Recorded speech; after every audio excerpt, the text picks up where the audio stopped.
I'm Darlene Carman. And I'm Doug Carman. And welcome to the show. Carrie Zeidman has experimented with art for most of her life. She spent 20 years as a graphic artist. Now she applies her unique style she calls contour topographical painting in a new project known as the Ghost Series. Hey, welcome. Thank you, Darlene and Doug. Really glad to be here. Well, before we get into the Ghost Series, we should tell people about how you create your paintings on the computer. My paintings would be what you would call a sort of a photo collage. I take old photos from different periods in time, and I take my own new photos.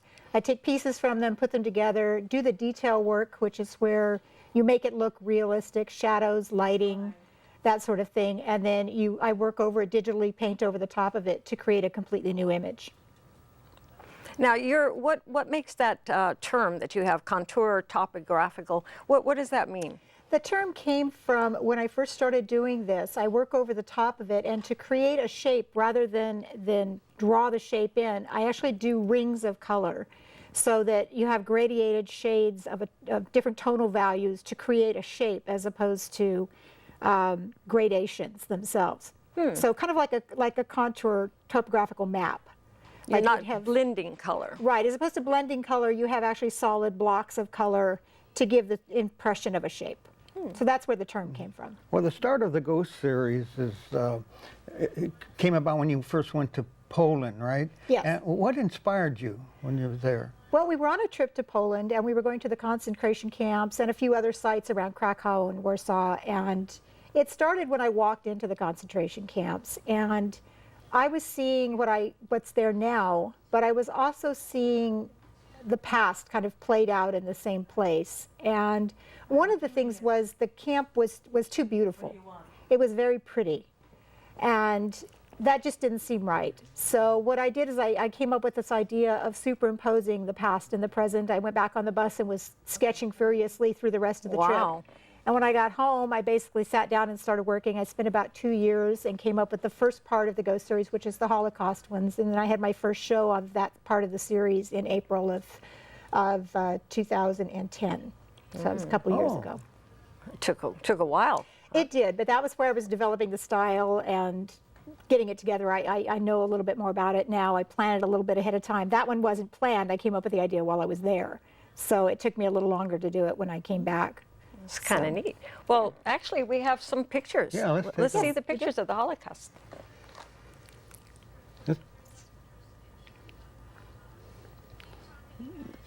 You have those pictures? Well, we're looking for them. Yeah, there we go. There we go. These are what we have in the series now of the Holocaust portion of the Ghost Series.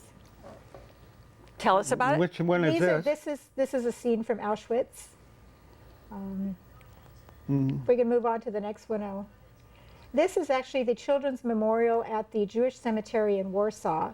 One of the stories with this particular piece, the little girl on the right-hand side in the white outfit is actually my husband's aunt who passed away while I was doing the series. So I took a photo of her when she was a child and put her as a memorial.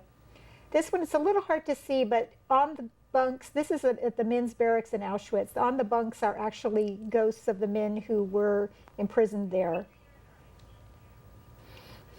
And then the couple are just, I try to put people from the past and the present into the pictures just to give some contrast. This is also at Auschwitz. This was just the women that were there during the Holocaust. I really like that one. Yeah.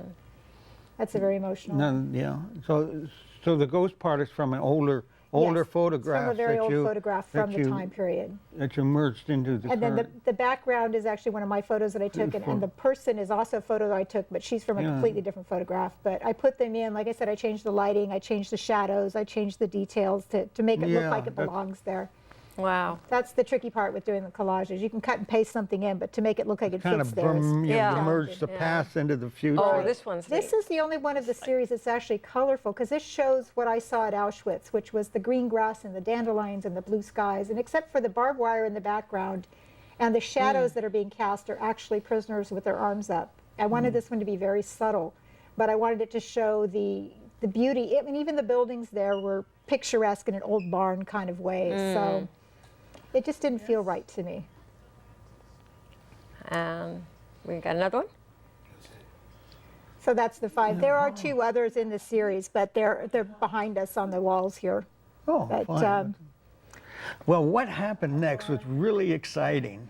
Yeah, you started with, got a Kickstarter project. I did. Yeah. I did. Have you done any since then?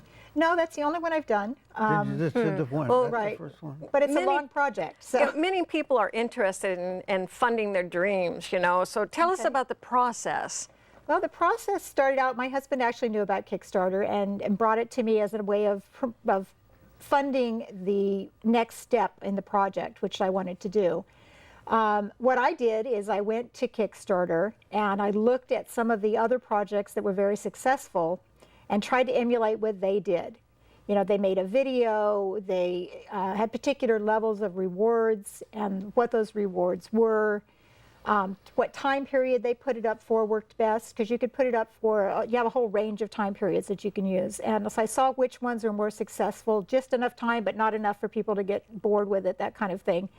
And then I went and made a video, got a videographer, made a very nice video, came up with a good description for it, a good graphic for the page, good rewards for the different levels, and then put it all together and uploaded it, and I was successful with it. I was But how long does this process take? Do you have like a certain amount of time that you have to do this? Or? No. Once you get everything together, then you can upload it, and then they look at it and approve it before it's actually uploaded to the site. It took me a little while to do the Kickstarter project, but that main holdup was that I had laryngitis for several months and I couldn't do the video. So I was the big holdup there. But once you get everything together, depending on how long it takes you to put it together, it's a very quick process. Yeah, well, what do you wow. feel is the most important thing is to get people interested in your project? You know, it could, of course, it could be the video, but, or is it what you offer as incentives for them I to think participate? It's a combination of things. One is the incentives have to be really good because people want to get something. They want to feel like they're a part of the project. So you really want to make them feel like they're part of the project. The main thing I think in making it successful is marketing the heck out of it.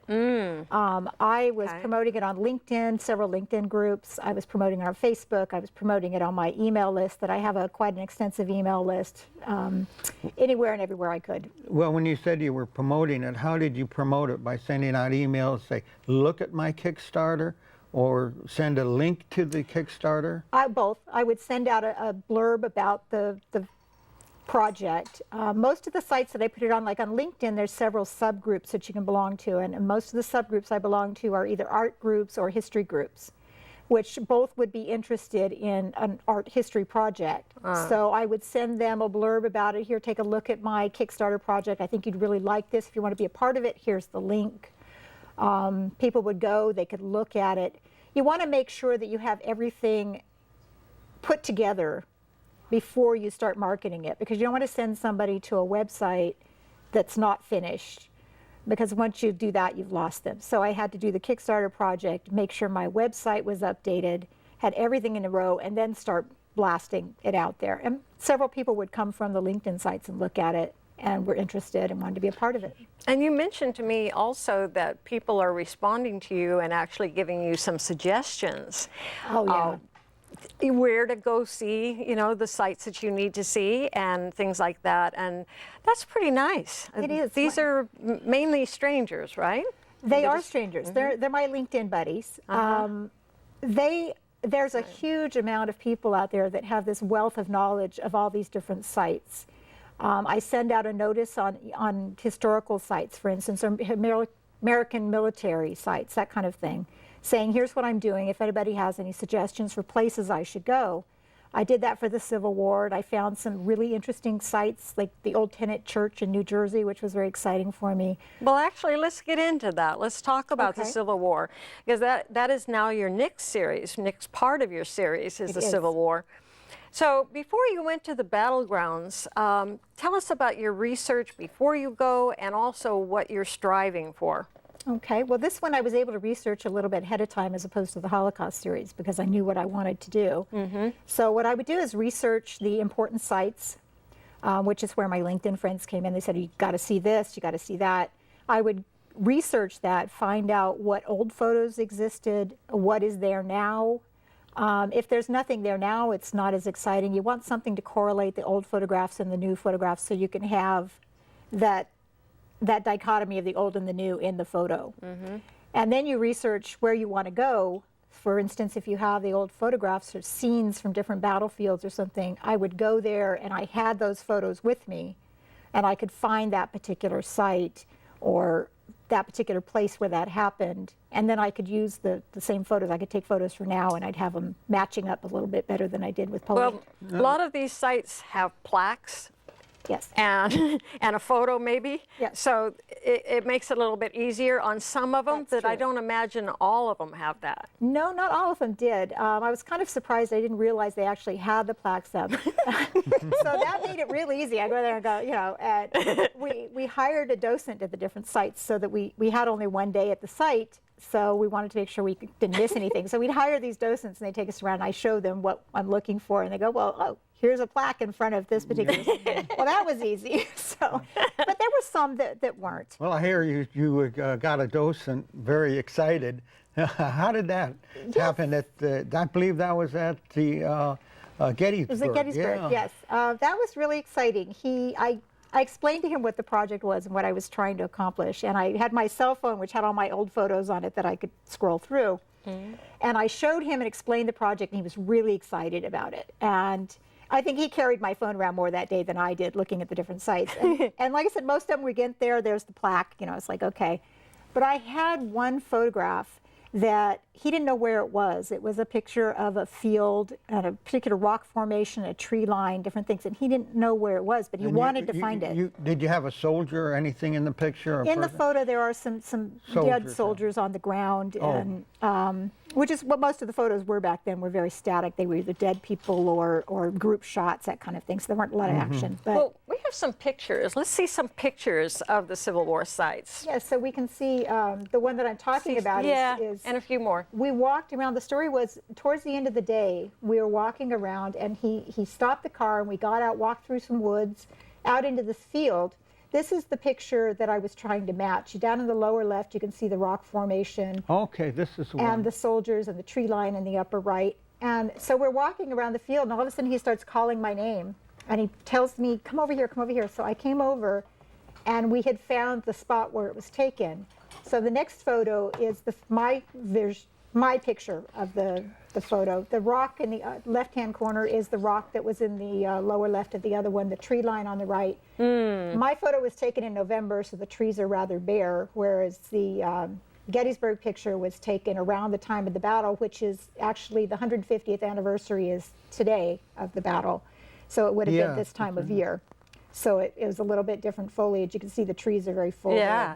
Here. But Makes me this wonder is- what kind of tree, but I won't ask. But that is the spot right there. And in Yes. the older picture, in the left-hand side, there's actually a little wagon. That was Andrew Gardner's, the photographer's darkroom that he carried around with him to create his photographs. Yeah. Yeah, they had quite a few. I just have one other one short question because you have so many projects. It was a Ghost series project that you started for Kickstarter, and that included when your trip for Poland. No. No, Oh, that was no. So now, okay. all So this. The Yeah. Kickstarter Oh, so project this is is actually all you're doing with the expanding, Civil War. expanding the Ghost series. I'm actually I covering understand several now. sites. This is the first trip I went on. I actually got photos for my Revolutionary War version. You took like 1,600 pictures I back did. I east. took a little over 1,600 photographs. We put about 1,200 miles on the car. We did quite a trip, but we got my Revolutionary War, but I haven't started that yet. I got the Civil War, which I'm working on now, and I'm almost finished with. But we have several other sites also, but that's the Kickstarter part of it. The Ghost series, the Holocaust part was just the beginning. Well, of the sites that you visited, which ones did you feel more emotionally connected to? Definitely Gettysburg and Antietam. They're the most preserved. They're where the most action happened. And I guess the other one would be the old Tenant Church, but that was mostly just from a point of view that it was extremely old. It was used as a Civil War hospital, but it also has a Revolutionary War era cemetery around it. So it's been there for a very long time, and I love old places. But Gettysburg and Antietam, there was so much that happened there, and it's so well preserved that you can just stand there and feel it. Well, speaking of feelings, do you feel that a location that has experienced extreme trauma, a big event, do you think some of the feelings, the intense feelings like fear and shock, suffering, can linger? I absolutely do. I mean, at the risk of sounding too touchy-feely and, wearing my tinfoil hat, but yeah, I do feel that when something has happened like that, it does leave a vibration or a residue or whatever you want to call it. And I think if you're very sensitive to that, you can pick that up. I think that's why people like old sites, why we preserve historical sites, because people know that happened there and they feel it. I think there's a level. Some people are more sensitive to it than others. Other people just walk through and don't think anything, and other people are almost paralyzed by the feeling. This is one of the things that your primary thing you're trying to bring into this ghost series of yours, the current and the past and how it all kind of relates. Exactly. And it's, it's a you site want people that's to still there. feel. Right. It's real. Yeah. Well, Reach them. I feel like my definition of an artist is to be an interpreter for what I see so that other people see what I see. Because it dawned on me several years ago that people don't see the world like I do. Yes. And I always thought they did. When I was a kid, it was like, how could you just walk past that? That's, the pattern or the color is so incredible. Yeah. How could you do that? And people don't see that. But if I take that and put it into a painting of some kind and then show it to them, everybody stops and goes, oh, wow, that's so beautiful. I said, well, remember that weird pattern that I saw on the sidewalk, that you just walk by? Well, that's it.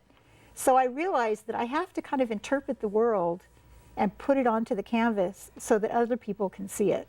So I think that's my job is to kind of show them what I'm seeing when I look at the old sites. I think we have more pictures now of some of the sites. Can we see some of the those? photographs.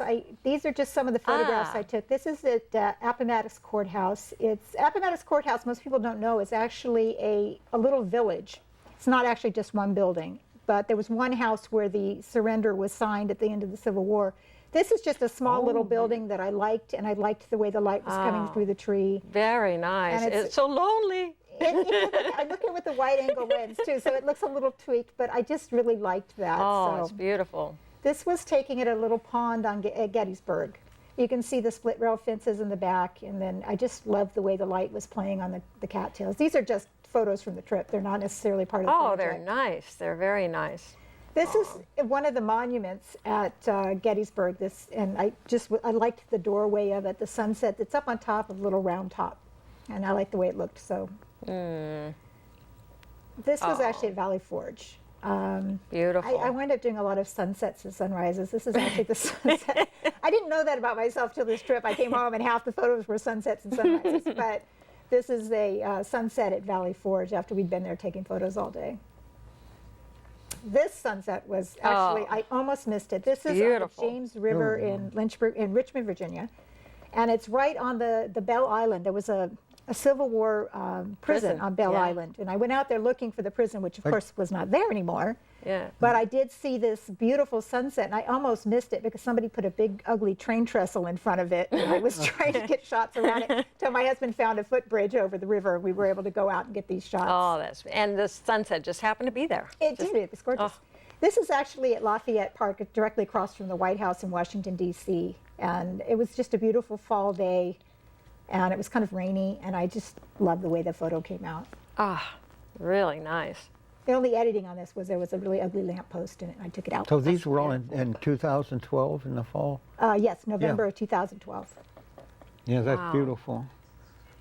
And then from these photos, then of course you have to make your selection, and that must be horrible. 1,600 pictures. Well, not all of them. Some was the Revolutionary War, which we won't even talk about we here. haven't gotten that yet. Those are another photo. But yeah, it is quite a challenge. But a lot of those photos are of the same thing. So there's maybe 100 photos of a particular site, and so I go through them and pick out which ones I want to work with, narrow that down, and then I look through my old photos and see which are going to mesh together, and that narrows it down a little bit more. And then once I pick the ones I want to work with, that's when I start doing the photo itself. So did we show the one of that the docent helped you find? Did we actually show that? That was the one with the rock. Talking about the rocks and Right. then, The tree does Well, that. I'll tell you what. Let's see some of the Civil War pieces that are finished. Yeah, these are actually its debut performance. Yay! Nobody has seen these yet. This is the first 5 hot off the press. There we go.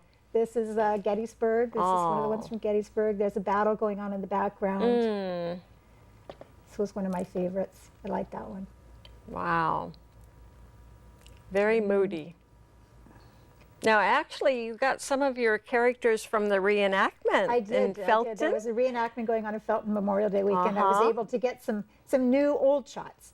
They look quite young. Yes. Well, they were just these beautiful young guys running around in uniforms that were just perfect. This is on a wall at Antietam, one of the battle sites. This is actually at Appomattox Courthouse again, this particular building in the background. What the top part is, this is kind of interesting, the old photos were on a glass plate. This is the remnants of a glass plate photo of that building. And so what I did is I took the same shot, and so I superimposed the remnants of the glass plate over the top of my photograph of the same site. And then I put the person in the foreground to kind of give it the depth. So it was kind of a little fun one that I was trying to put together. Wow. This is the old Dunker Church at Antietam. That's actually, the church has been rebuilt because it was destroyed after the war. Oh, sure. But, there's a famous photo of the old Dunker Church with the cannon and the bodies in the front that way. This is where I've got the past and the present. We've got the tourists walking by and the monuments in the background, which of course weren't there during the war. But the church itself, which I've actually showed, I've got an old church photo superimposed over the new church, and you can see the cannon fire and the chipped away spots, that kind of thing from the war, and then of course and that was the cannon and the soldiers. This is the Hagerstown Pike at Antietam, which was the scene of one of the really bloody battles. It's very subtle, it's a little hard to tell, but in the ridges of the shadows, I've actually superimposed one of the famous photos from that particular battle. Of the bodies, and I wanted them to kind of blend into the grass and the dirt because they're part of the ground.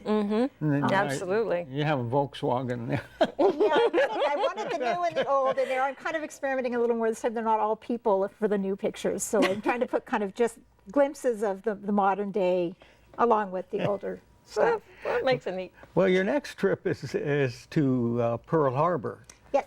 Yeah. We're going at the end of this month, the end of July. I'm planning that out right now. One of the things I did is I went back to my LinkedIn buddies, and I've been getting a lot of really good information about places to go. And one thing that was very exciting today, I got a notice from an actual Pearl Harbor survivor who's 91 years old. He wrote me today and gave me some information about where to go. Oh, my goodness. And that was really exciting. I was so excited to get that from him. Oh, my goodness. But I'm collecting a list, and then they suggest places, and then I look them up and see if they work for the project. And it's a good way to get a little off the beaten path, places that you wouldn't know about. I mean, Pearl Harbor, right now, my list of places to go is at about 12 places, which you wouldn't think there'd be that many places to go to on Oahu that pertain to Pearl Harbor, but there are actually a lot of sites that pertain to the battle. Well, I was stationed there quite a while back while I was in the military, and then we went there on a vacation. But one of the things I never got to do was to visit them, the memorial, the USS Arizona Memorial. That's right. Do you know much about that, or did you? I have been there. I was there when we were in Hawaii before, and we're going there again. But I have been researching the battle itself. Actually, on the Arizona, I have the numbers here. On the Arizona, there were 1,100 men were killed on the Arizona alone. And the battle lasted a little under 2 hours, and there were about 2,300 people killed and about 1,400 wounded. Wow. So it was a massive attack, and I'm learning all these different facts and figures and Well, you like history anyway. I You do. said you just read everything that you possibly can, and you have to in order to appreciate it too. I've always been a history buff, so I love reading what this. are some of the other sites now for the rest of the series that you're going to visit? The rest of the series, well, I've got the Revolutionary War and the Civil War photos. So we're not in order exactly. No, they're a little out of order. But then we're going to Pearl Harbor at the end of the month, and then the last trip after that is going to be to France, where I'm going to be covering Normandy. And then we're flying up to the French-Belgian border to cover World War I and the sites up there, you're the gonna- Flanders Field Yeah. and Somme and a few other, there's about a dozen a- sites up there. So that's going to be a nice long trip, but that'll be the last two would be World War I. How much time are you allowing for that, or are you not putting a deadline? Just We'll probably take at least a week, maybe longer. Oh, at least I would think. Well, that's what we did for the Civil War. We took about a week. We flew in. We had a couple of personal things to do while we were there, but There's so much to see in France. there was a lot. You could get sidetracked. That's true. Well, to sum up, what has this series done for you, you know, as far as an experience of... Well, I've learned a lot more about American history. It's made it more personal for me. The main thing that I've noticed lately is working with the Civil War photos. The thing that gets me the most is I look at these photos and here's all these young men and these boys laying in these photographs, and I just wonder who they are. They're nameless, faceless people that were people. They had lives, they had stories, they had histories, they had families. And I can't help but really be touched by the fact that they're just in these historical photos, but nobody knows who they are. So that's kind of gotten to me a little bit. But overall, I'm just enjoying being enmeshed in the history. Have you ever been overwhelmed with this project? I think I would be. A few times. A few times. Actually, while I was practicing my script today, and when I got to that part right there, I actually got really teary, and I thought, okay, no, don't cry, because I do tend to be very sensitive to that, and you can see their faces when you're working that closely with the photographs. When you're going in and cropping particular people out of the pictures and shapes and things, you're looking right into their little faces, and you can't help but think, you know, that's somebody's son. You know? Oh, yeah. And so it does tend to. I try not to get very personally involved because it is hard for me. I'm very sensitive to that sort of thing. So it's a big, huge project, and I really like what you're doing. I'm very excited about it. I can't wait for you to finish it, you know, because there's going to be so much more. And then, of course, you're going to have a book. It's going to be made into a book. It's going to be made into a book. So when you have the book finish, and will you come back and do another show with us? I would definitely do that. And if you're interested in keeping up with what's going on with the project or being a part of the project, it's still open for you to be a part of if you'd like. You can go to my website. I believe the address is at the bottom of the screen. Thank you for watching the show, and go to the website. Check it out. Thank you. Thank you.